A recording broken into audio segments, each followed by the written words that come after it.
Assalamualaikum warahmatullahi wabarakatuh. Kami dari kelompok 2 ingin mempresentasikan teori akuntansi. Ada 3 bab. Yang pertama adalah bab ekuitas, yang kedua itu pengungkapan dan sarana interpretif, dan yang ketiga akuntansi untuk perubahan laba. Yang di sini bab 11 adalah bab ekuitas. Tujuannya sama, pengertiannya karena keperluan artikulasi, ekuitas didefinisi secara sintaktik sebagai berikut: hak residual atas aset perusahaan setelah dikurangi semua kewajiban. Definisi di atas bersudut pandang pemilik bukan kesatuan usaha secara semantik, dan dari sudut kesatuan usaha adalah utang kepada pemilik.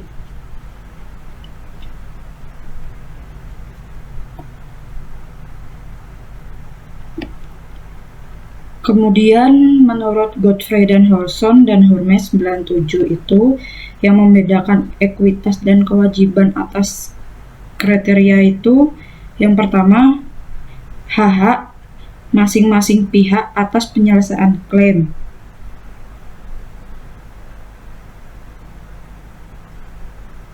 Kemudian hak penggunaan aset dalam operasi. Yang ketiga, ada substansi ekonomi perjanjian.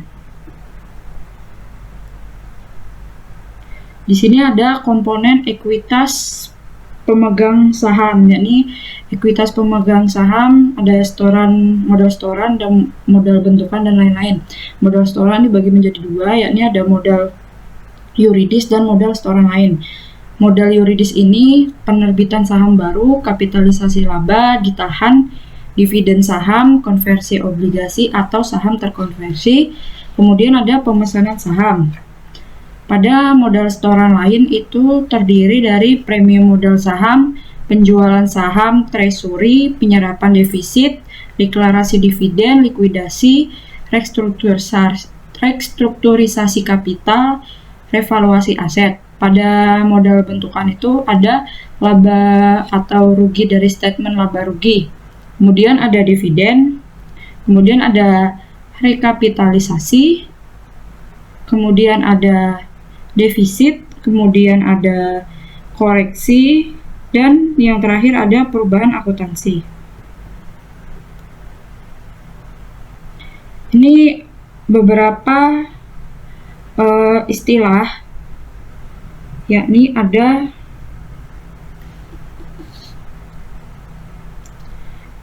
modal setoran atau invested capital, original investment.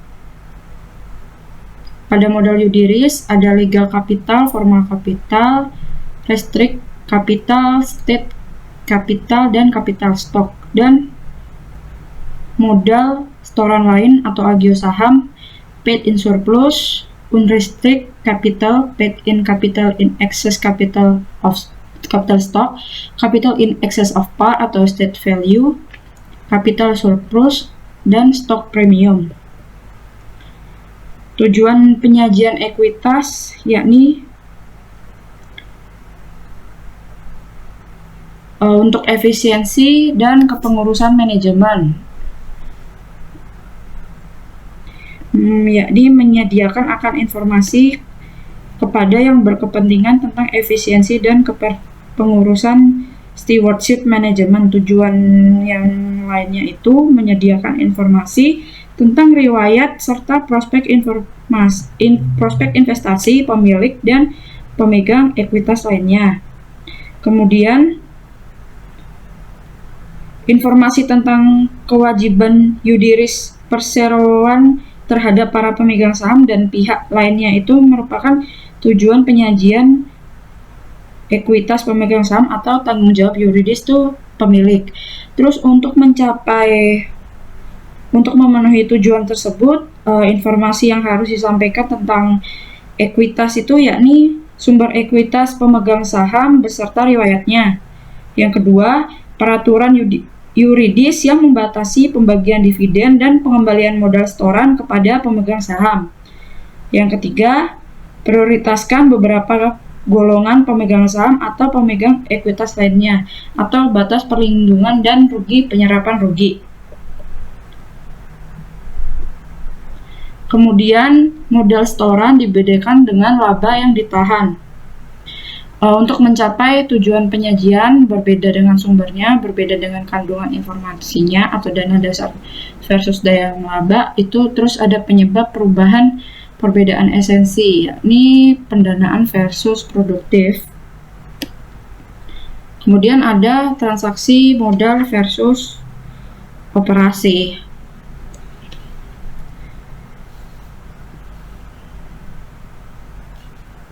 Ditinjau dari sumber, ada beberapa komponen yang membentuk ekuitas pemegang saham. Selain modal saham dan laba yang ditahan, yakni ada jumlah rupiah yang disetorkan oleh pemegang saham. Dan yang kedua, laba ditahan yang merupakan sisa laba setelah pembagian dividen atau donasi non dari pemegang saham. Yang ketiga, hak minoritas dalam statement konsolidasi. Yang keempat adalah sumber lainnya. Kemudian modal yuridis versus modal setoran lain.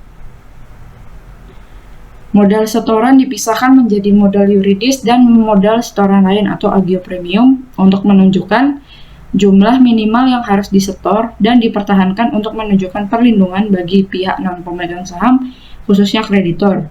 Besarnya modal yuridis bergantung pada karakteristik saham atau yang bernominal dan yang tak bernominal atau bernilai nyataan dan tak bernominal atau tak bernilai nyataan.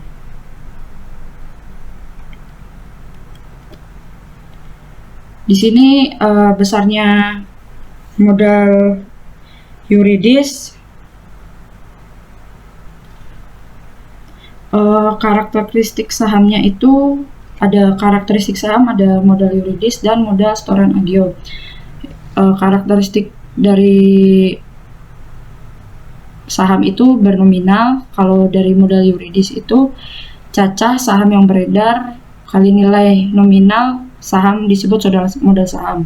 Terus kalau modal agio setoran atau lainnya itu kelebihan di atas modal saham atau paid in capital excess of capital stock. Terus kemudian karakteristik saham itu punya karakteristik saham itu tak bernominal atau bernilai nyataan. Sedangkan kalau modal yuridis itu cacah saham beredar kali nilai nyataan per saham disebut nilai nyataan. Kemudian pada modal setoran lain atau agio, kelebihan atas nilai nyataan itu atau paid capital in excess of state capital.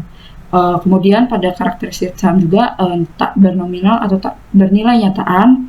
Kemudian pada modal yuridis itu seluruh penerimaan hasil penerbitan saham. Kalau modal setoran lain agio itu dia tidak ada. Secara akuntansi modal yuridis memang tak begitu bermakna karena seluruh penerimaan sebenarnya merupakan penyangga umum terhadap segala risiko.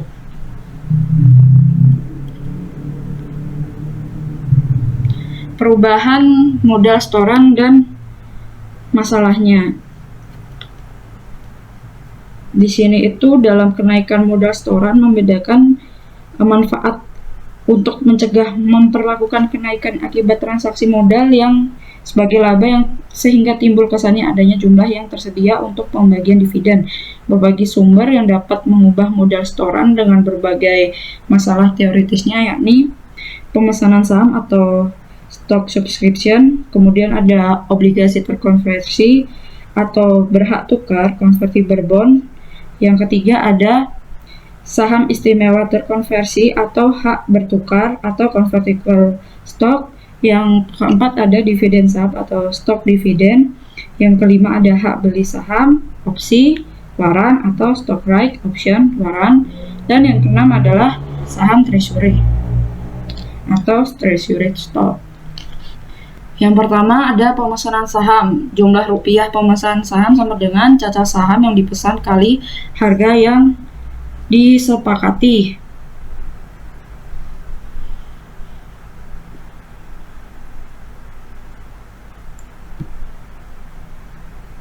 Pada umumnya, investor yang berminat membeli saham perusahaan harus memesan atau subscribe lebih dahulu ke saham yang akan dibeli dengan harga yang sesuai dengan kesepakatan pada saat pemesanan. Yang mana menjadi masalah apakah jumlah rupiah pesanan atau subscribe stok tersebut dapat diakui sebagai modal. Secara konseptual, ekuitas pemegang saham itu bersifat seperti kewajiban. Oleh karena itu, jumlah rupiah saham pesanan dapat diakui sebagai modal setoran hanya apabila kedua syarat itu dipenuhi. Yang pertama, tidak dapat dibatalkan, yakni jumlah rupiah yang disepakati dalam pemesanan merupakan klaim yuridis bagi perusahaan terhadap pemesan dan tidak dapat dibatalkan. Yang kedua itu, harga pemesanan tersebut akan ditagih penerbit dalam periode yang cukup pasti dan tidak terlalu lama. Pelunasannya itu tidak terlalu lama. Kemudian ada obligasi terkonversi, dapat diubah statusnya menjadi saham atas kehendak pemegang obligasi. Di sini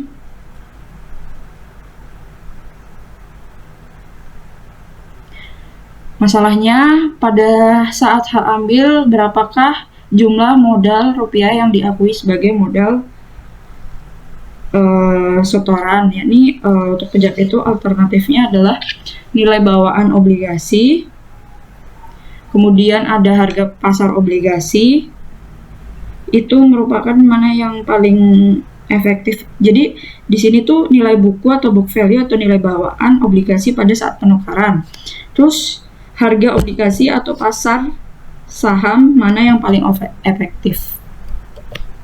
Kemudian pada saham istimewa terkonversi, dapat diubah statusnya menjadi saham biasa atas kehendak pemegang saham istimewa. Masalahnya, pada saat hak diambil, berapakah jumlah rupiah yang diakui sebagai modal setoran? Alternatifnya itu ada pendekatan satu transaksi dan pendekatan dua transaksi. Pendekatan dua transaksi itu konversi dianggap sebagai transaksi penembusan kembali saham prioritas, sehingga sebagian dari harga penebusan yang melebihi nilai buku dianggap sebagai distribusi laba ditahan, dan transaksi penjualan saham biasa baru bisa dengan harga pasar yang berlaku karena hak tukar yang melekat pada saham prioritas pada waktu yang diterbitkan. Perlakuan konversi sebagai itu disebut satu transaksi. Kemudian ada dividen saham. Pembagian dividen non-cash dalam bentuk saham disertai kapitalisasi atau tidak. Masalahnya, bila dikapitalisasi, berapakah jumlah rupiah yang dikapitalisasi menjadi modal setoran? Alternatifnya itu atas dasar nilai nominal, dan yang kedua atas dasar nilai pasar saham.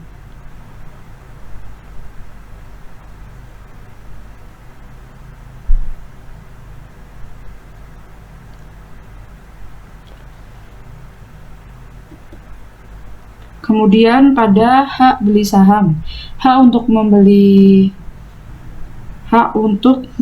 saham bagi pemegang saham lama.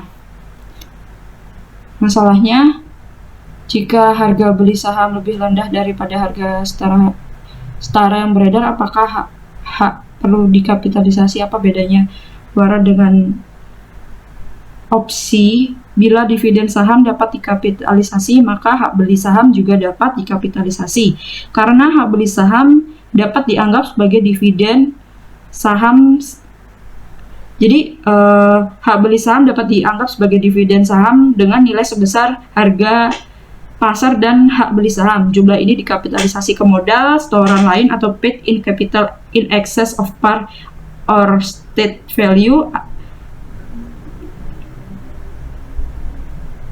Akan tetapi dengan alasan kapitalisasi hak beli saham menjadi modal setoran adalah tidak logis karena adanya sumber ekonomi yang disetorkan oleh pemegang saham dan tidak ada saham baru yang diterbitkan. Lain halnya dengan kupon beli saham atau waran yang akan dibahas.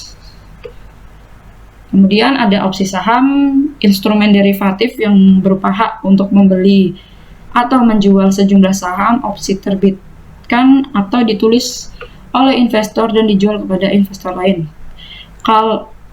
Jadi ada call sama put option. Call option itu opsi yang memberi hak kepada pemegang opsi untuk membeli saham dengan harga tertentu selama periode tertentu. Orang yang membeli jika mengharapkan harga saham yang naik.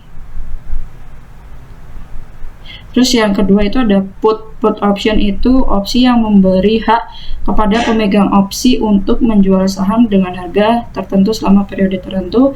Orang membeli opsi bila mengharapkan saham semakin menurun.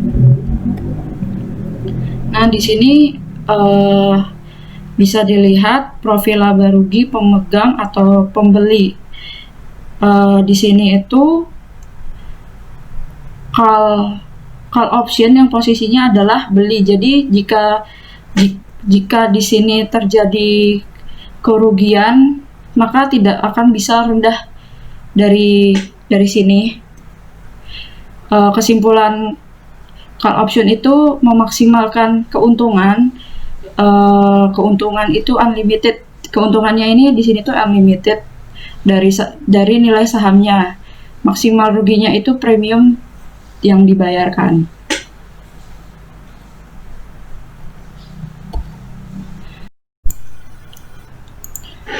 Kemudian di sini ada profil laba rugi atau call dan put. Bisa dilihat pada ini adalah contoh call option yang dimana long atau posisi, yang artinya kita lihat di sini itu nilai sahamnya jika tak jatuh tempo ini value-nya itu akan meningkat. Jika nilai sahamnya meningkat, maka value-nya itu nilainya juga akan semakin tinggi. Dan nilai option itu tidak mungkin lebih kecil daripada 0. Atau positif itu tak terhingga. Jadi semakin naik sahamnya, profitnya itu semakin tinggi. Nah, kalau di long ini dalam posisi ini, dalam posisi beli ini, kerugiannya itu limited dan profitnya yang dihasilkan tuh unlimited. Kebalikannya, jika kita dalam posisi jual, kalau kita dalam posisi jual itu profitnya itu di sini limited, tapi loss-nya atau kerugiannya itu unlimited. Terus kemudian pada put option yang dimana di sini itu posisi long atau posisi beli. Seandainya saham turun, baru dia akan profit. Nah, ketika sahamnya itu 0 atau ketika perusahaannya bangkrut, maka nilai sahamnya itu akan 0. Maka dia akan mendapatkan profit yang maksimum. Dapat kita lihat di sini itu untuk posisi seperti ini, ruginya itu terbatas, akan tetapi profitnya itu sampai ke harga saham 0. Terus kebalikan dari posisi long ini, kebalikannya ini namanya posisi beli, itu kebalikan dari posisi long. Kemudian ada program opsi saham karyawan atau ESOP. Hak opsi yang diberikan kepada karyawan untuk memberi sejumlah saham perusahaan. Masalahnya itu imbalan atau bukan, bila imbalan kapan diakui, terus periode mana yang dinikmati imbalan tersebut.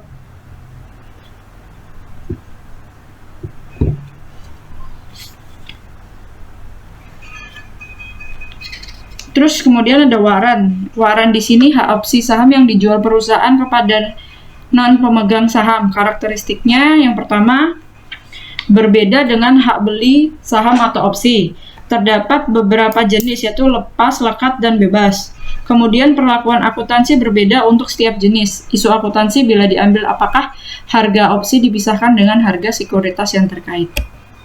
Kemudian ada saham treasury. Penarikan kembali saham yang beredar untuk sementara dan kemudian diterbitkan kembali. Masalahnya itu pos apa yang didebit pada saat penarikan modal, saham agio saham, dan laba ditahan. Terus bagaimana perlakuan selisih penarikan harga penerbitan kembali itu menggunakan satu transaksi atau dua transaksi.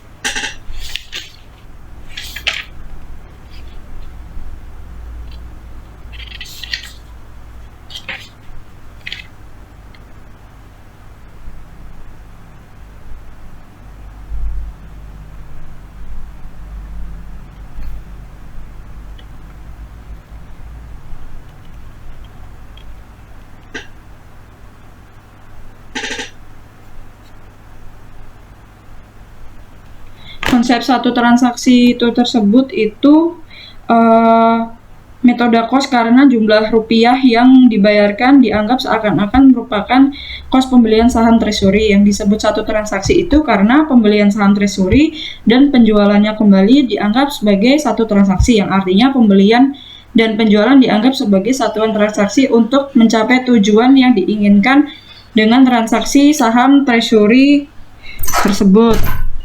Terus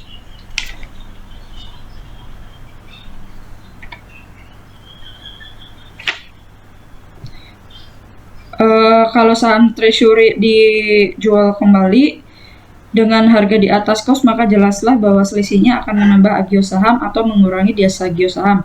Dengan kata lain, selisih yang dibebankan ke modal lain itu dengan cara ini saham UDIRIS akan tetap terpelihara seperti semula. Nah, di sini ada masalah teoritis selisih satu transaksi itu, yakni seksi ekuitas modal megang saham menunjukkan modal sahamnya itu 1 juta dan agionya sahamnya itu 200. Terus perusahaan itu memperoleh kembali sahamnya sebagai saham treasury dengan harga 400.000 dan kemudian saham tersebut diterbitkan kembali dengan harga 340. Kemudian perlakuan terhadap selisih rugi ini itu alternatif yang pertama, memperlakukan seluruh selisih 60.000 sebagai pengembalian modal setoran karenanya harus didebit ke premium atau di diskon sekelas. Terus alternatif yang kedua itu dilandasi oleh tujuan mempertahankan modal saham atau modal UDIRIS. Jumlah selisih dipecah secara proporsional dengan kata dasar modal, saham agio saham dan agio saham sebelum penarikan saham treasury, yang kemudian jumlah yang berkaitan dengan agio saham dibebankan ke agio saham tetapi tidak berkaitan dengan modal saham yang dibebankan ke laba yang ditahan. Dengan demikian modal saham UDIRIS tetap utuh. Kemudian yang alternatif yang ketiga itu membebankan seluruh selisih ke laba ditahan. Alasannya untuk perlakuan semata-mata kepraktisan dan konservatisme. Kemudian di sini bisa dilihat ada masalah teoritis dua transaksi itu.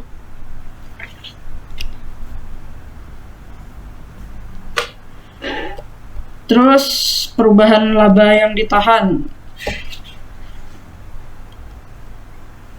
Perubahan laba ditahan selain akibat transaksi modal yang dibahas sebelum ini, yakni penyesuaian periode lalu, koreksi kesalahan, pengaruh perubahan akuntansi, pengaruh kuasi atau reorganisasi. Isu teoritisnya itu, apakah perubahan tersebut merupakan penyesuaian laba ditahan langsung atau dilaporkan dahulu ke statement rugi.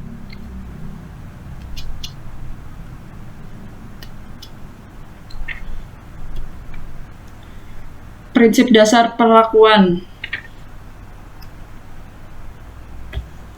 Prinsip dasar perlakuan ini karakteristik transaksinya yaitu yang pertama transaksi operasi dalam arti luas, dalam artian transaksi dengan non pemilik. Transaksi yang kedua adalah transaksi modal, yaitu transaksi dengan pemilik. Pendekatan statement in laba rugi ini menggunakan yang pertama kinerja normal atau current operating performance.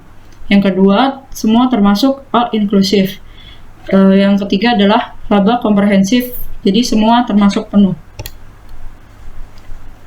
Yang 28 ya, yang sekian ini penyesuaian periode lalu itu menyesuaikan laba yang ditahan awal periode ditemukan jumlah perubahannya sehingga tidak nampak dalam statement laba rugi periode tersebut, biasanya berkaitan dengan masalah ketidakpastian masa lalu. Di sini terdapat pro dan kontra. Terdapat pro dan kontra. Terus Patton dan Littleton menolak dengan alasan pengelolaan aset. Yang ketiga, Fasby menganut Patton dan Littleton dengan pengecualian. Kemudian pada koreksi kesalahan itu satu, kesalahan hitung atau mathematical mistake. Yang kedua adalah kesalahan aplikasi prinsip akuntansi atau mistake in application of accounting principle. Yang ketiga ada kelalaian menggunakan atau menyalahgunakan fakta, oversight or misuse of fact. Kemudian perlakuannya dengan cara yang satu menggunakan penyesuaian laba ditahan. Yang kedua itu menggunakan penyesuaian modal setoran lain, dan yang ketiga komponen statement laba rugi. Yang selanjutnya perubahan akuntansi sumbernya menggunakan prinsip atau metode. Yang kedua ada taksiran. Yang ketiga melakukan satuan pelapor atau pelaporan. Perlakuannya bagaimana? Perlakuannya dengan cara yang pertama melakukan penyesuaian sekarang, yang kedua penyesuaian retroaktif, yang ketiga itu melakukan penyesuaian sekarang dengan retroaktif. Dilihat berbagai perubahan persyaratan dan prosedur perlakuan dalam APB nomor 20, SFAS nomor 16, dan PSAK nomor 25. Kuasi atau reorganisasi, PSAK nomor 51. Reorganisasi tanpa melalui reorganisasi secara hukum yang dilakukan dengan menilai kembali akun-akun aktiva dan kewajiban pada nilai wajar dan mengeliminasi saldo defisit. Syaratnya yakni terdapat defisit yang cukup material, yang kedua prospek yang menjanjikan, dan yang ketiga tidak dalam proses kepailitan, yang keempat tidak melanggar hukum, dan yang kelima ekuitas menjadi positif. Penyajian ekuitas pemegang saham, perlindungan yuridis dalam kebangkrutan dan penyerapan defisit mendasari penyajian urutan penyerapan rugi itu laba ditahan, modal saham biasa, agio saham biasa, agio saham istimewa, modal saham istimewa, dan kewajiban. Terus kemudian urutan perlindungan, kewajiban, modal saham istimewa, agio saham istimewa, modal saham biasa, agio saham biasa, laba ditahan. Kemudian pada perincian laba yang ditahan, dasar perinciannya yakni yang pertama sumber pos-pos statement laba rugi merupakan rincian sumber perubahan laba ditahan. Tujuannya untuk apa laba ditahan ke aset? Untuk apa laba ditahan atau ke aset mana aja jumlah rupiah yang ditahan melekat. Masalah teoritisnya itu adakah manfaat yang merinci laba ditahan atas dasar tujuan, misalnya dengan memecahnya menjadi cadangan atau peruntukan dan bebas. Kemudian laba komprehensif itu dasar pikirannya yakni pembedaan yang tegas antara transaksi operasi dan transaksi ekuitas, kemudian pemanfaatan aset versus kapital atau pembedaan antara transaksi operasi dan investasi, kemudian adanya pos-pos luar biasa, penerobos, atau bypassing item. Yang keempat adalah implikasi terhadap komponen statement laba rugi yang menganut semua termasuk penuh, dianut oleh FASB dalam kerangka konseptualnya. Kemudian pada komponen potensial pembentuk statement laba rugi, yakni satu pos operasi, pendapatan dan biaya, pos operasi tambahan, pendapatan dan biaya lain. Kemudian ada pajak penghasilan. Kemudian ada operasi hentian. Yang kelima ada pos luar biasa atau extraordinary. Yang keenam adalah pengaruh perubahan prinsip atau metode akuntansi. Yang ketujuh pengaruh perubahan estimasi. Yang delapan adalah perubahan ekuitas non pemilik. Komponen 4, 5, 6, 7, dan 8 disebut komponen tak regular. Komponen ini menentukan pendekatan penyajian statement laba rugi kinerja sekarang, semua termasuk atau laba komprehensif. Ini bisa dilihat komponen laba rugi itu KS itu merupakan kinerja sekarang, ST merupakan semua yang termasuk, dan LK laba komprehensif. Lihat dasar contoh penyajian yang ada pada gambar 11.5 dan 11.4. Kemudian ada komponen antara dalam statement laba rugi. Pendekatan laba komprehensif yang pertama itu laba operasi utama atau income from major operation. Yang kedua adalah laba operasi berlanjut atau income continue operation. Yang ketiga adalah laba periode atau earning. Yang keempat adalah laba periode bersih atau net earning. Yang kelima adalah laba komprehensif atau comprehensive income. Kemudian semua yang termasuk versi laba komprehensif itu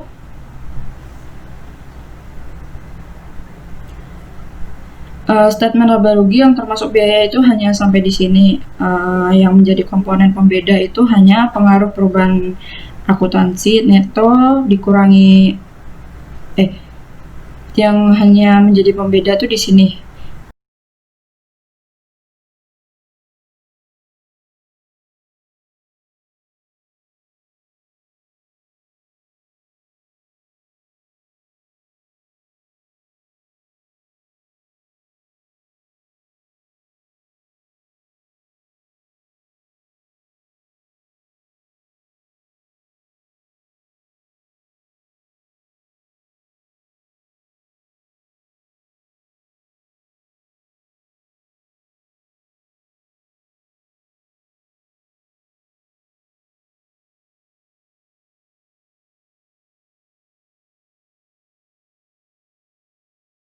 Pada bab 12 pengungkapan dan sarana interpretif,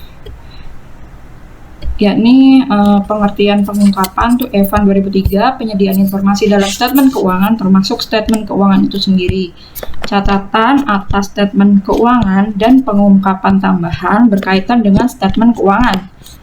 Ia tidak cukup mencukupi statement publik dan privat oleh manajemen atau informasi di luar seperangkat statement keuangan. Menurut Walk, Tierney, dan Dodd 2001 itu berkaitan dengan informasi baik dalam statement keuangan maupun komunikasi tambahan termasuk catatan kaki, peristiwa-peristiwa setelah tanggal statement, diskusi dan analisis manajemen, perakiraan keuangan dan operasi, dan statement keuangan tambahan yang meliputi pengungkapan segmental dan informasi pelengkap lebih dari cost historis.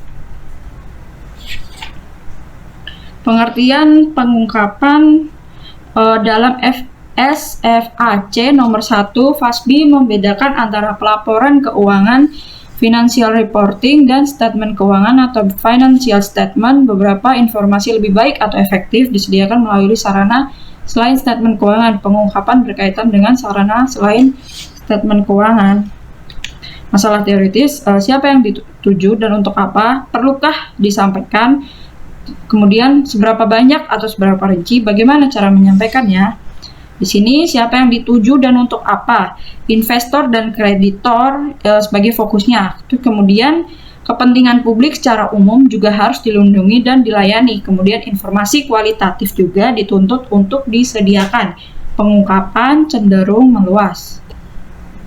Kemudian perlukah disampaikan masalah ini berkaitan dengan fungsi dan tujuan pengungkapan, yakni tujuannya melindungi, informasional, dan melayani kebutuhan khusus. Tujuan melindungi ini dilandasi oleh gagasan bahwa tidak semua pemakai cukup canggih sehingga pemakai yang naif perlu dilindungi dengan mengungkapkan informasi mereka untuk tidak mungkin memperolehnya atau mungkin informasi untuk menangkap substansi ekonomik yang melandasi suatu post statement keuangan, atau dengan kata lainnya itu pengungkapan yang dimaksudkan itu untuk melindungi perlakuan manajemen mungkin yang kurang adil atau kurang terbuka. Dengan tujuan ini tingkat volume pengungkapan akan menjadi lebih tinggi. Kemudian tujuan informatif sendiri itu dilandasi dengan gagasan bahwa pemakai yang dituju itu sudah jelas dengan tingkat kecanggihan tertentu. Dengan demikian pengungkapan itu diarahkan untuk menyediakan informasi dapat membantu keefektifan pengambilan keputusan pemakai tersebut. Tujuan ini biasanya melandasi penyusun standar akuntansi untuk menentukan tingkat pengungkapan. Dalam kenyataannya seperti pengawas Bapepam bekerja sama dengan penyusun standar untuk menentukan keluasan pengungkapan. Kemudian untuk melayani kebutuhan khusus sendiri itu tujuan ini tuh merupakan gabungan dari tujuan perlindungan publik dan tujuan informatif. Apa yang harus diungkapkan kepada publik, yang dibatasi dengan apa, dipandang bermanfaat bagi pemakai yang dituju, sementara untuk tujuan pengawasan informasi tertentu itu harus disampaikan dengan badan pengawas berdasarkan peraturan yang melalui formulir-formulir yang menuntut pengungkapan itu secara rinci. Kemudian seberapa banyak atau seberapa rinci tingkat pengungkapan itu? Yang pertama itu memadai, wajar atau etis, kemudian penuh. Pertimbangannya itu tujuan, kos penyediaan, keberlebihan informasi atau overload, keengganan manajemen, wajib atau sukarela. Kemudian pada regulasi pengungkapan, perlukah campur tangan pemerintah untuk menetapkan seberapa banyak informasi yang diungkapkan atau diserahkan kepada pasar? Alasan pendukungnya itu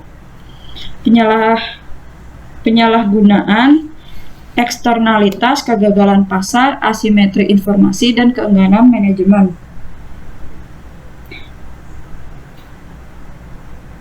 Semua regulasi diarahkan untuk mencegah adanya penyalahgunaan dan kecurangan fraud oleh pelaku pasar modal, terutama dalam masalah pengungkapan. Terus kalau eksternalitas itu merupakan salah satu alasan diperlukannya regulasi. Eksternalitas ini terjadi ketika tindakan suatu pihak atau dalam hal ini pengungkapan informasi itu mempengaruhi pihak lain yang diuntungkan tanpa menanggung kos atau dirugikan tanpa kompensasi. Kemudian adanya kegagalan pasar dan asimetri informasi itu sendiri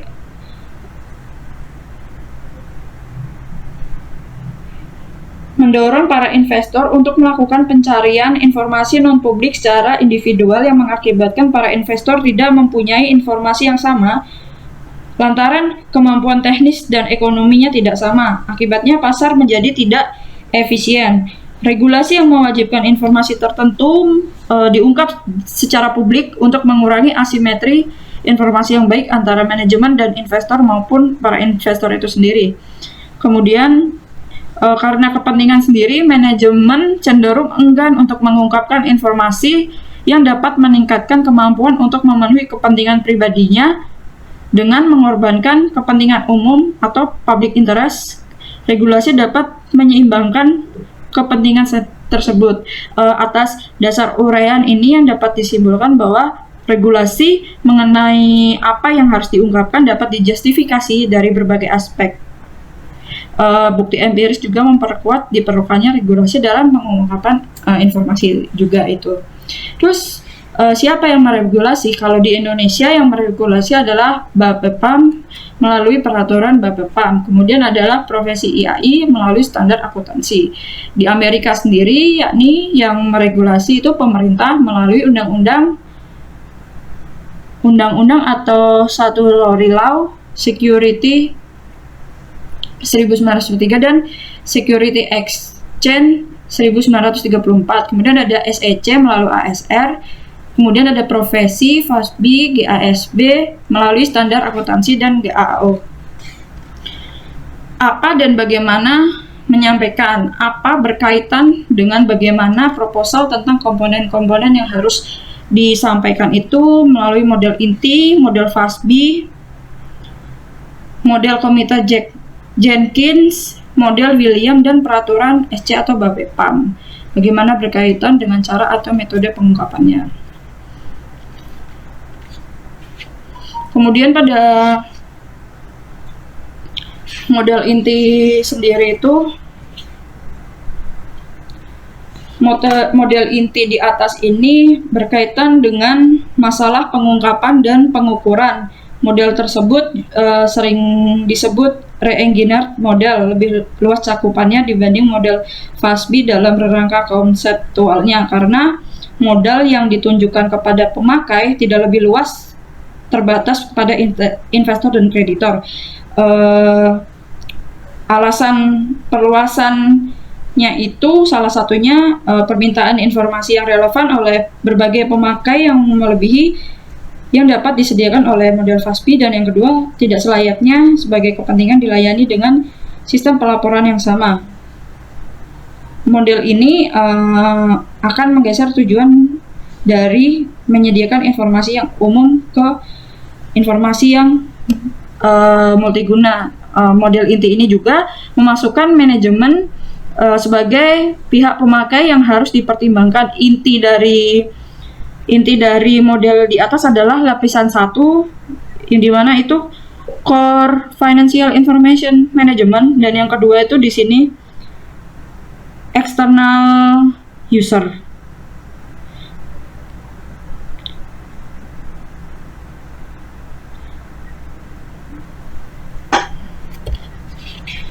Kemudian pada model FASB, penyusun standar menghadapi masalah kapan pengungkapan itu harus dilakukan melalui statement nomor 1, kapan melalui catatan statement keuangan itu nomor 2. Masalah ini dipecahkan dengan tentunya kriteria pengakuan dan pengukuran dalam rangka konseptual. Ini seperti ini model FASB. Kemudian ada di intinya itu ada data keuangan dan non keuangan, analisis manajemen terhadap data keuangan dan non keuangan. Informasi ke depannya, informasi tentang manajemen dan pemegang saham, kemudian ada latar belakang perusahaan. Kemudian ada model William.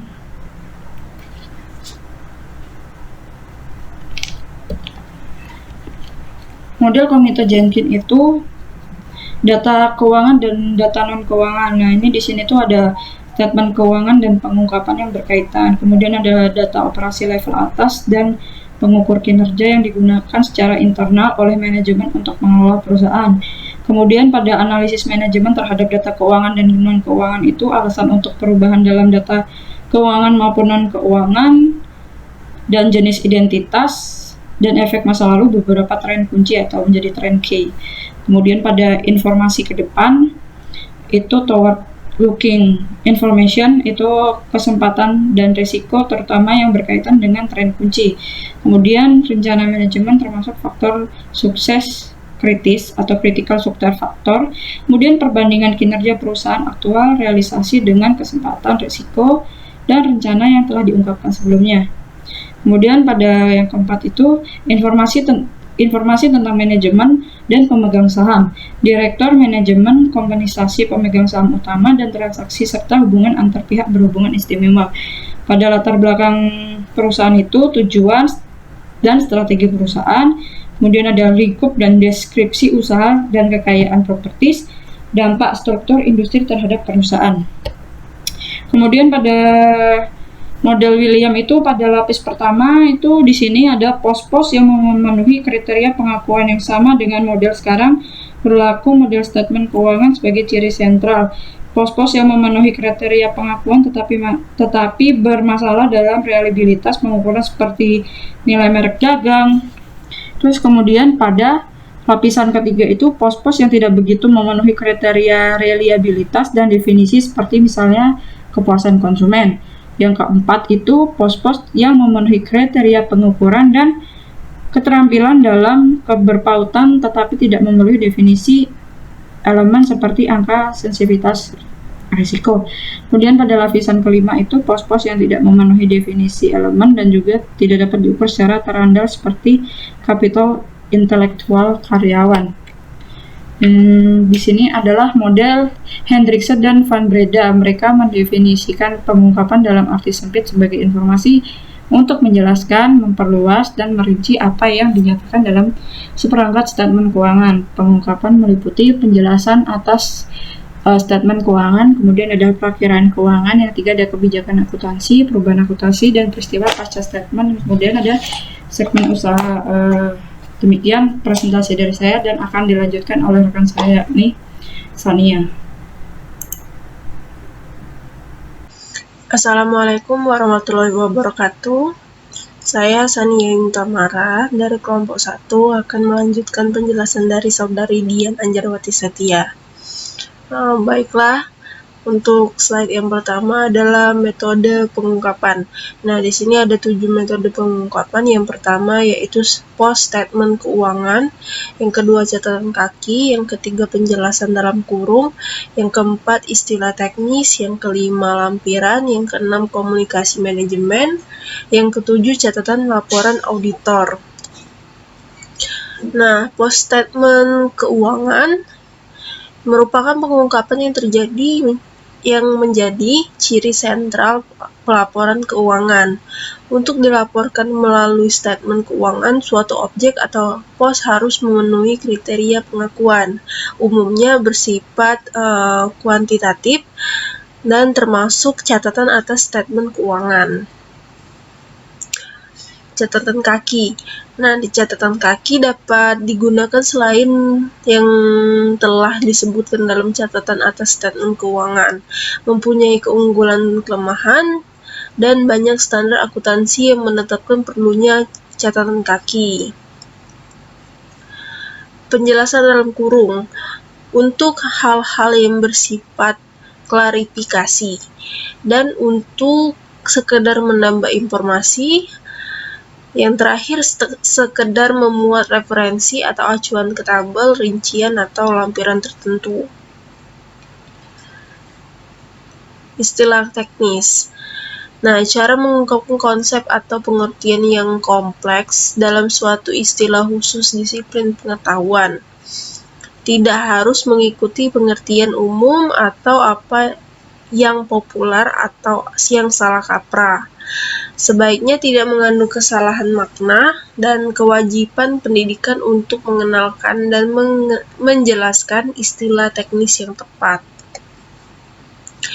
Lampiran menambah tetapi tidak mengganti statement laporan keuangan pokok dapat berupa penyusunan kembali statement keuangan pokok dengan format yang berbeda untuk melayani kebutuhan tertentu, dapat berisi rincian suatu pos yang tidak dapat disajikan dalam bentuk catatan kaki atau catatan atas statement keuangan, dan banyak dijumpai dalam laporan tahunan atau laporan ke badan pengawas. Komunikasi manajemen.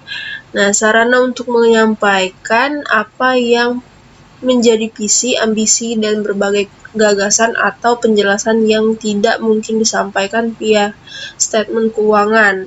Banyak bersifat kualitatif prospektif. Umumnya disampaikan dalam laporan tahunan atau annual report berupa yang pertama surat ke pemegang saham, yang kedua laporan dewan komisaris, yang ketiga laporan direksi, yang keempat diskusi dan analisis manajemen atau DAM, Management Discussion and Analysis atau MDA. Catatan laporan auditor. Catatan laporan auditor adalah bagian integral dari laporan auditor. Beberapa catatan biasanya telah terrefleksi atau implisit atau eksplisit dalam statement keuangan auditan. Catatan lain melekat pada laporan auditor terutama yang berkaitan dengan standar pengauditan. Catatan auditor berkaitan dengan keterandalan statement keuangan secara keseluruhan. Sarana interpretif. Rekayasaan pelaporan keuangan diarahkan paling tidak untuk menghasilkan informasi yang disediakan melalui rangka akuntansi pokok. Rangka akuntansi pokok menyediakan paling tidak informasi berbasis data dasar, yaitu cost historis. Cost historis dijadikan basis karena alasan keterandalan. Keterandalan menuntut data cost dipelihara dalam sistem pencatatan dan menjadi pembanding terhadap perubahan akibat penilaian. Sarana interpretif. Sarana interpretif adalah upaya-upaya untuk meningkatkan kebermanfaatan rangka akuntansi pokok dengan berbagai usulan untuk mengatasi kelemahan cost historis sebagai basis penilaian, merupakan bagian dari masalah pengungkapan. Nah, masalah teoritis biasanya dengan berjalannya waktu nilai berubah sementara cost tidak. Apakah rangka akuntansi pokok diganti atau sekedar ditambah secara interpretif? Cost dan nilai. Cost adalah penghargaan kesepakatan pada suatu objek diperoleh dan menjadi data dasar dalam akuntansi. Nilai adalah persepsi terhadap manfaat suatu objek setiap saat dan dinyatakan dalam satuan moneter. Pada saat transaksi yang melibatkan objek, cost dan nilai identik. Persepsi selalu berubah dengan berjalannya waktu. Perlukah cost direvisi atau terus secara periodik? Pro dan kontra. Pendukung revisi, cost historis tidak berpaut dengan keputusan internal maupun eksternal. Nah, penyangga di sini ada 4, yaitu cost terandalkan, revisi akan netral dalam jangka panjang, fluktuasi nilai adalah gejala umum sehingga perubahan tidak perlu dilakukan dengan mengganti cost tercatat. Yang keempat, data cost harus dijaga keutuhannya dalam sistem agar dapat dijadikan pembanding. Revisi cost fasilitas bisnis. Perbedaan cost dan nilai makin penting untuk fasilitas bisnis jangka panjang. Pendukungnya yaitu yang pertama distorsi informasi ekonomi, 2 distorsi dana penggantian. Nah, penyangganya yaitu yang pertama prosedur tidak praktis, yang kedua penilaian tidak terandalkan, yang ketiga depresiasi bukan akumulasi dana, yang keempat revisi dimungkinkan sebagai pelengkap dan pencatatan dilakukan dengan akun kontra atau penambah. Penurunan kemampuan aset. Bila fluktuasi nilai bukan gejala umum tapi khusus write down dapat dijustifikasi asal syarat-syarat tertentu dipenuhi. PSAK nomor 48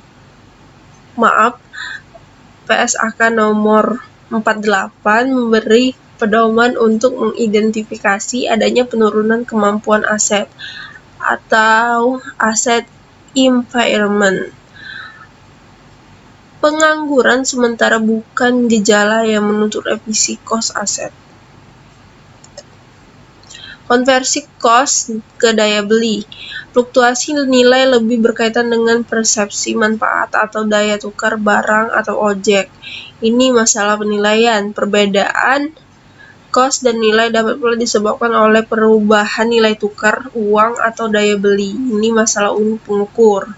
Nah, yang terakhir, akuntansi daya beli konstan atau general price level accounting diusulkan sebagai sarana interpretif untuk menambah keberpautan informasi.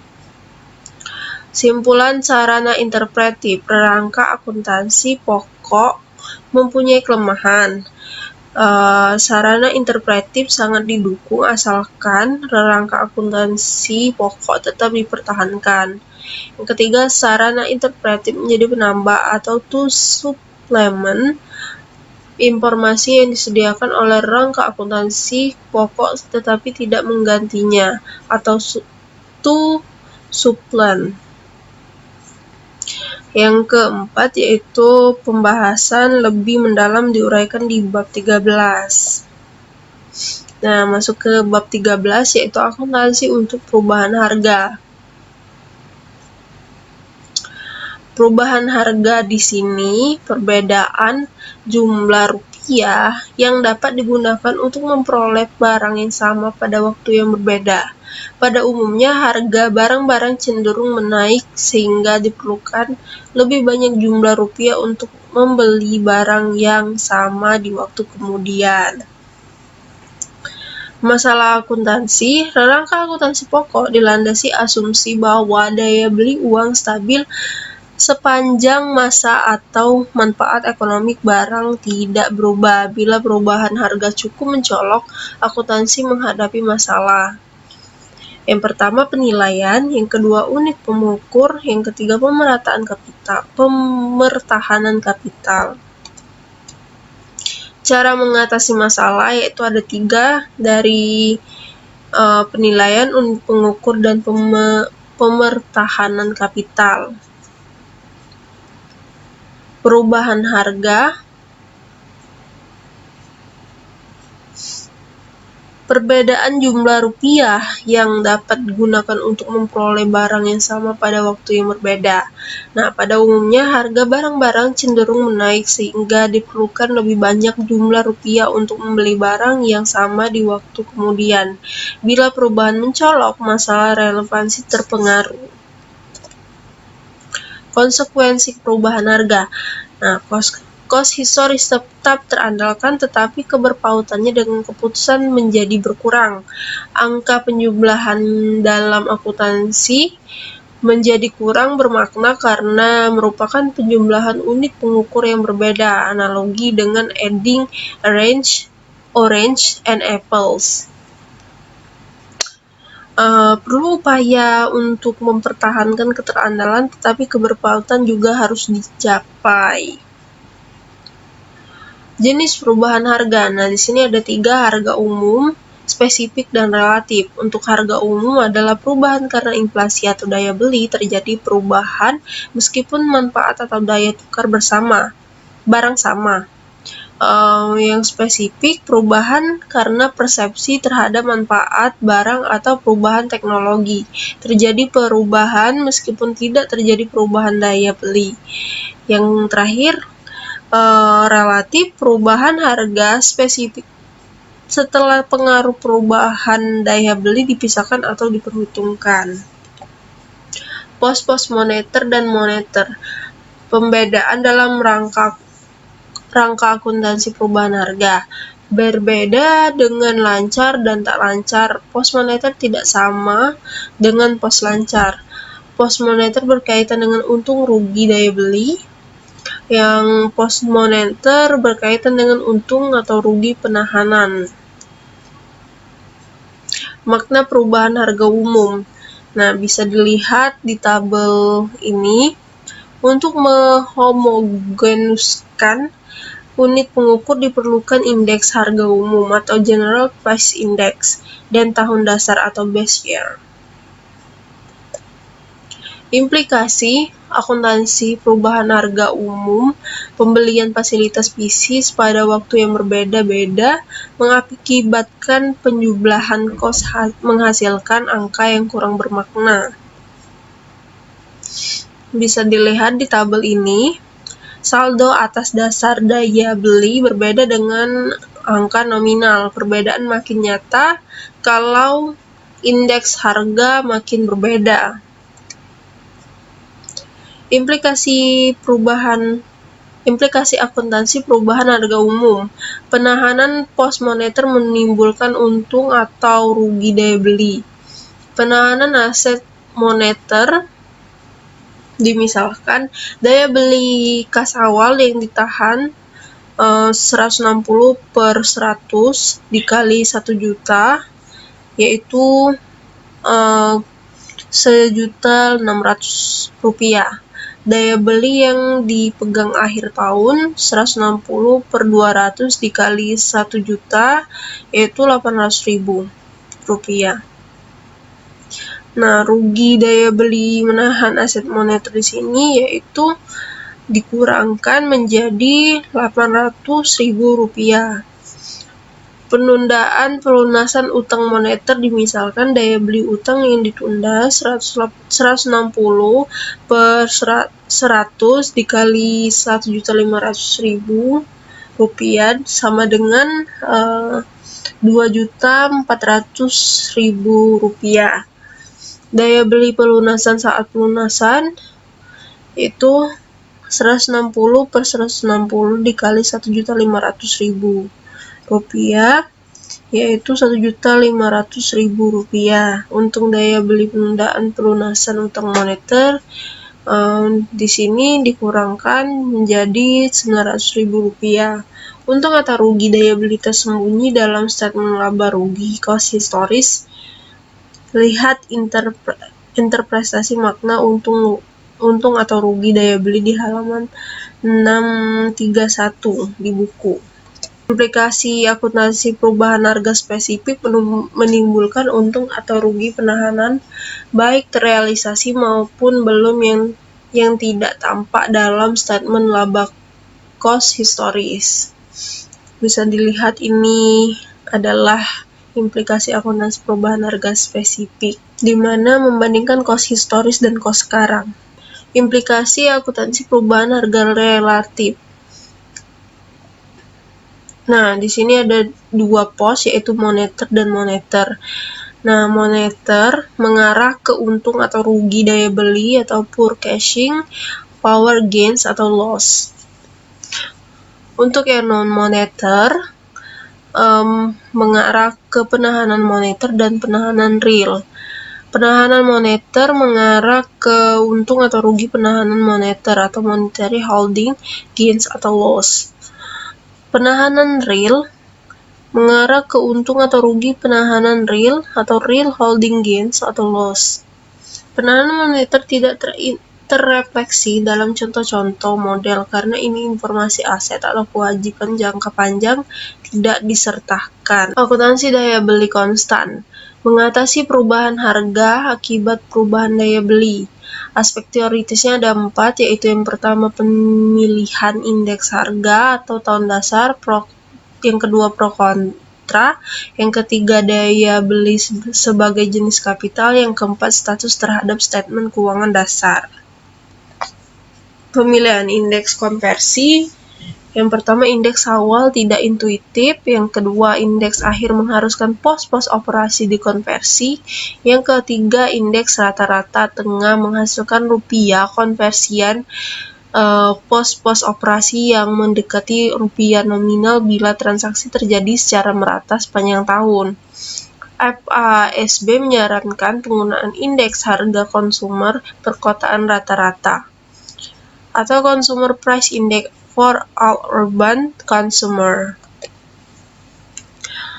Akuntansi cost sekarang mengatasi perubahan harga akibat perubahan daya tukar barang.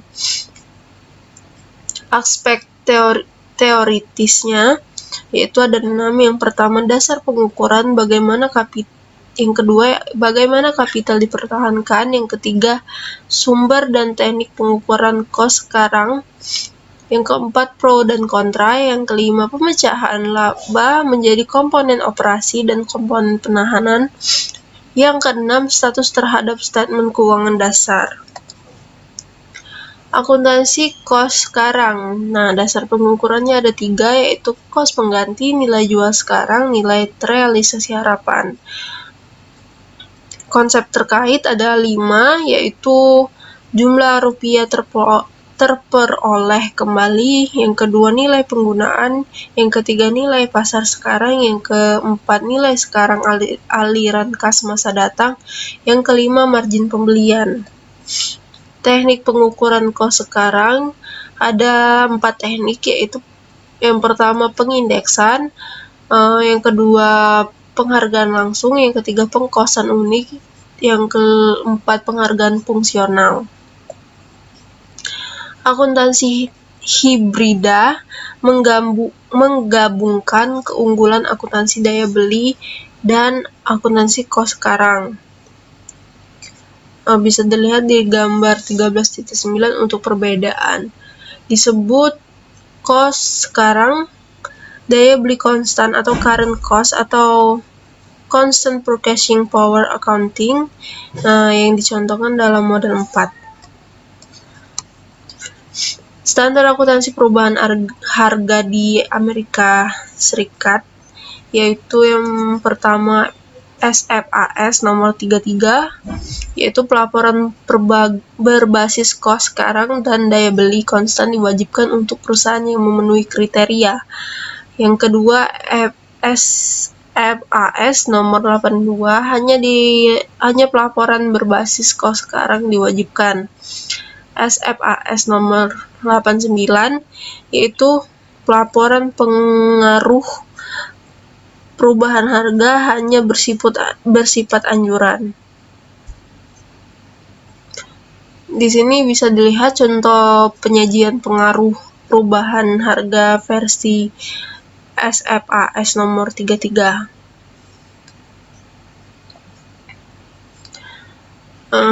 Yang pertama dilaporkan dalam statement keuangan, yang kedua disesuaikan terhadap perubahan tingkat harga umum, yang ketiga disesuaikan terhadap perubahan harga spesifik. Di sini bisa dilihat juga contoh penyajian pengaruh perubahan harga versi SFAS nomor 33, format rekonsiliasi. Model akuntansi perubahan harga. Suatu model akuntansi perubahan harga ditentukan oleh kombinasi 3 faktor. Yang pertama, dasar penilaian. Yang dilihat dari dasar penilaian yaitu kos historis, kos sekarang, dan nilai keluaran. Yang kedua yaitu skala pengukuran. Nah, yang dilihat di skala pengukuran yaitu nominal versus daya beli. Yang ketiga, jenis kapital. Yang dilihat adalah financial versus business. Bisa dilihat di sini model 1, kos historis. Nah, penjualan sebesar 19.575.000 rupiah, dan kos barang terjual dihitung memakai metode MPKP, masuk pertama keluar pertama. Nah, laba kotor penjualan di sini yaitu 14.164.000 rupiah. Dikurangkan biaya operasi, dapatlah laba bersih sebesar 3.336.000 rupiah. Model 2 yaitu daya beli konstan. Penjualan di sini sama seperti tadi, 19.575.000 rupiah. Kos barang terjual mungkin dihitung biasa, ini jadi 5.524.500 rupiah. Jadi dapat laba kotor penjualan menjadi 14.050.500 rupiah. Dikurangkan biaya operasi, dapat laba sebelum rugi daya beli sebesar 2.676.500 rupiah. Nah, dikurangkan lagi dengan rugi daya beli sebesar 1.279.500, dapat laba dalam daya beli konstan sebesar 1.397.000 rupiah. Model 2, untung atau rugi daya beli. Nah, yang tadi dari aset moneter bersih yaitu kas piutang usaha, utang usaha. Nah, ini ditambahkan menjadi saldo awal sebesar 36.830.000 rupiah. Nah, ditambahkan dengan penjualan dapatlah total 56.405.000 rupiah. Dikurangkan dengan pembelian perlengkapan, pembelian sediaan, dan biaya, sehingga menjadi 34.043.500.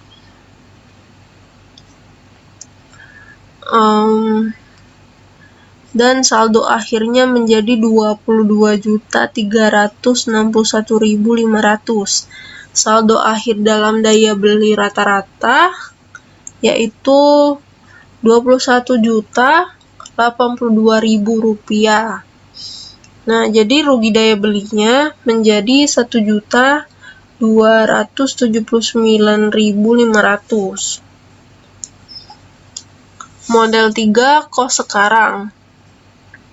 Masih sama tadi, penjualan sebesar 19.575.000 rupiah. Dikurangkan dengan kos barang terjual, dapatlah laba kotor penjualan sebesar 14.050.500. Dikurangkan lagi dengan biaya operasi, depresiasi, dan lain-lain. Jadi dapat laba operasi sebesar 2.748.000. Dan ditambahkan dengan untung penahanan terrealisasi menjadi laba terrealisasi sebesar 3.336.000.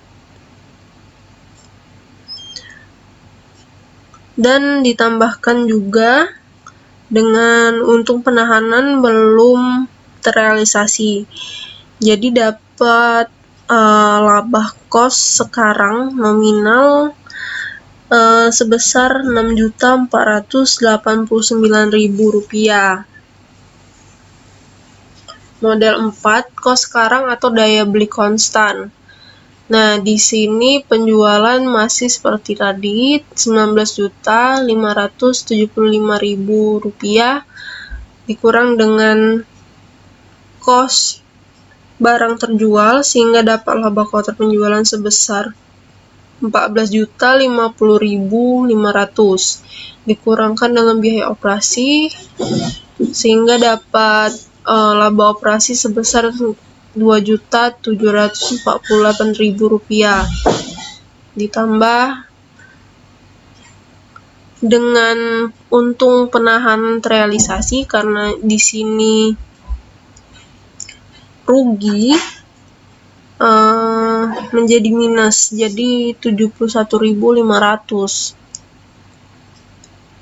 Sehingga menjadi laba terrealisasi sebelum untung atau rugi daya beli sebesar 2.676.500. Dikurangkan lagi dengan rugi daya beli sebesar 1.279.500. Laba terrealisasi setelah untung atau rugi daya beli menjadi 1.397.000. Nah, ditambahkan lagi dengan untung atau rugi penahanan belum terrealisasi sebesar 1.612.900.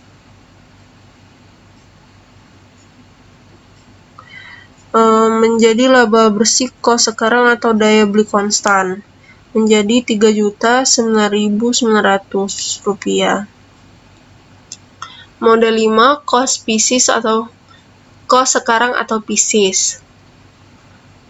Sama seperti tadi, penjualan dikurang kos barang terjual sehingga dapat laba kotor penjualan 14.050.500. Dikurangkan biaya operasi dan lain-lain sehingga dapat laba tersedia untuk dividen sebesar 2.748.000 rupiah. Nah, penyesuaian untuk mempertahankan kapital bisnis dihitung dalam model 3 tadi, ditambahkan dengan sediaan barang dan perlengkapan. Jadi jumlah untuk mempertahankan kapital bisnis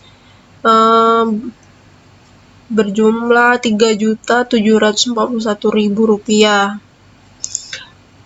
Di model 6, kos sekarang atau daya beli konstan atau bisnis sama seperti tadi, kos penjualan dikurang kos barang terjual, dapatlah laba kotor penjualan, dikurangi dengan biaya operasi, dapatlah laba operasi sebelum rugi daya beli sebesar Rp2.748.000. Rugi daya beli lihat hitungan dalam model 2 sebesar Rp1.279.500. Laba operasi tersedia untuk dividen sebesar Rp1.468.500. Penyesuaian untuk mempertahankan kapital bisnis lihat di hitungan model 4 tadi,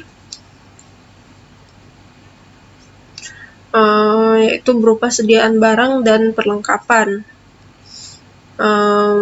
Jumlahnya untuk mempertahankan kapital bisnis sebesar Rp1.541.400. Model 7, harga jual sekarang.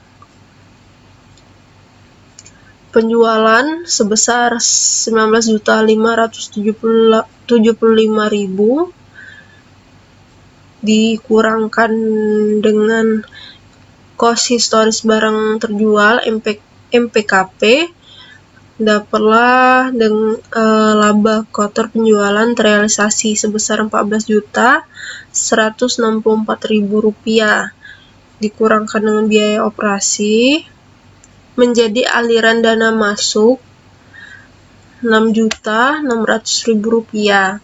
Nah, di sini perubahan harga sediaan atau margin pembelian awalnya 0, akhir harga jual dan kos historis dijumlahkan menjadi Rp16.762.500. Perubahan harga keluaran perlengkapan dapat dilihat hitungan 5 dalam model 3, perlengkapan lama dan perlengkapan baru.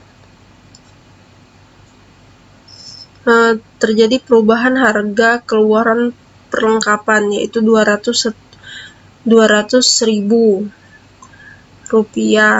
Nah, dapatlah laba bersih sebesar Rp23.161.500. Harga jual sekarang sama seperti tadi, penjualan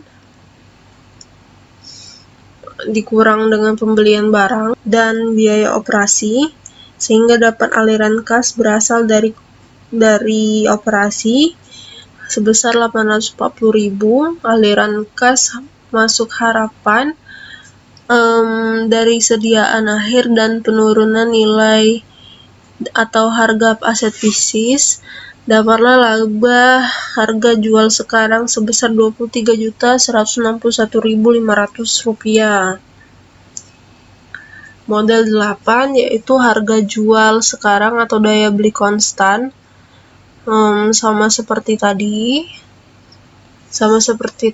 penjualan kok dikurangi dengan kos barang terjual sehingga dapat laba kotor terrealisasi sebesar Rp14.050.500. Tambahkan dengan perubahan harga sediaan akhir sebesar Rp16.287.750 sehingga didapat laba kotor setelah penyesuaian harga sediaan, yaitu Rp30.338.250.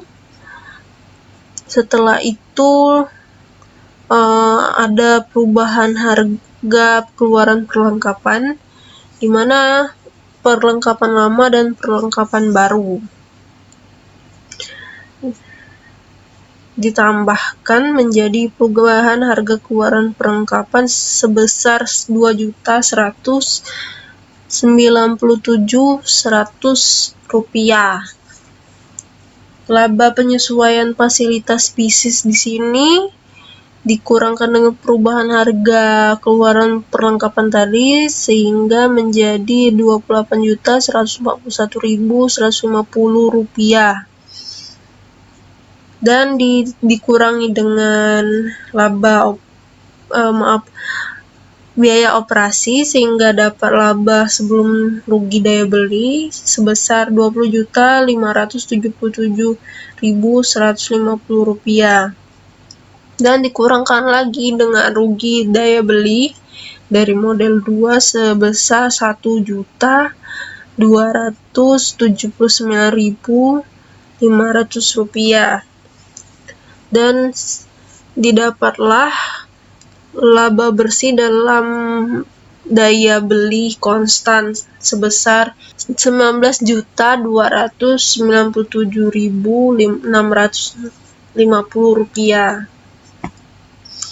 Harga jual sekarang atau daya beli konstan format kedua yaitu penjualan masih dikurangi dengan pembelian barang dan biaya operasi Rp18.803.500.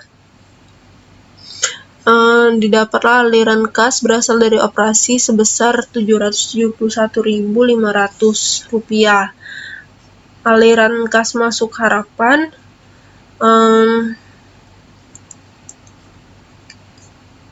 dari sediaan akhir dan penurun nilai atau harga aset bisnis sebesar Rp19.805.650 sehingga dapat laba sebelum rugi daya beli sebesar Rp20.577.150. Rugi daya beli masih seperti tadi, Rp1.279.500. Nah, di sini laba bersih dalam daya beli konstan sebesar Rp19.297.650. Baiklah, itu saja yang kami dapat sampaikan. Lebih dan kurangnya kami mohon maaf. Atas perhatiannya kami ucapkan terima kasih. Assalamualaikum warahmatullahi wabarakatuh.